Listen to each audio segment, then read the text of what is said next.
For decades, the global wealthy followed a familiar map: New York, London, Paris, Hong Kong. Capital flowed where prestige lived, where markets were deepest, and where power was most visible. But true wealth has never been sentimental. Today, it is quietly redrawing its geography. Across continents, ultra-high net worth individuals are relocating, not to louder capitals, but to secondary luxury hubs, places that offer discretion, quality of life, regulatory nuance, and psychological calm. This is not mass migration, it is selective repositioning, and it tells us more about the future of wealth than any skyline ever could. This shift is often misunderstood as capital flight. In reality, it is strategic. What we are witnessing is lifestyle optimization layered over financial intelligence. The ultra-wealthy are no longer asking, "Where is the center of attention?" They are asking, "Where does my capital and my life work best?" Three forces are driving this change. First, lifestyle optimization. Time, privacy, well-being. These have become non-negotiable assets. The post-pandemic recalibration made one truth clear: wealth without quality of life is inefficient. Second, regulatory fluency. Not tax avoidance, but precision. Ultra-high net worth individuals are positioning themselves where legal frameworks are predictable, flexible, and aligned with long-term wealth preservation. Third, psychological distance from volatility. Political polarization, media saturation, cultural friction. Major capitals now impose an emotional tax on wealth. Secondary hubs offer breathing room, mentally and strategically. So where is capital going, and why does it work? Lisbon has emerged as one of Europe's most elegant case studies in modern affluence. Not flashy, not frantic, but deeply livable.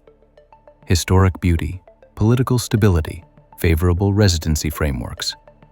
Here, luxury is not announced, it is embedded in architecture, in gastronomy, and in time itself.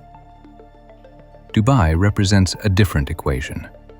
What's changing is not just who is arriving, but how they are living. Capital is moving into cultural and creative districts, not traditional trophy developments. Dubai offers speed without chaos, ambition without apology. For entrepreneurs, family offices, and next-generation wealth, this is not a retreat, it is a launch pad. Cape Town's wine regions reflect another form of affluence. This is not optimization, it is restoration. Private estates and agricultural prestige allow wealth to slow down without shrinking. These properties function as emotional hedges against urban saturation. Capital may not live here full-time, but identity does. Switzerland has always understood wealth psychology. What's new is the focus on micro-cantons, smaller jurisdictions offering tailored tax structures, legal clarity, and unmatched discretion. For legacy wealth and family offices, they provide something priceless: predictability. This is where wealth goes when it wants to sleep well. Palm Beach has also evolved. Once a seasonal escape, it has become a permanent headquarters. Family offices followed, then private equity, then influence. Today, it is one of the most quietly powerful zip codes in the United States. Aspen and Lake Como serve a different psychological function.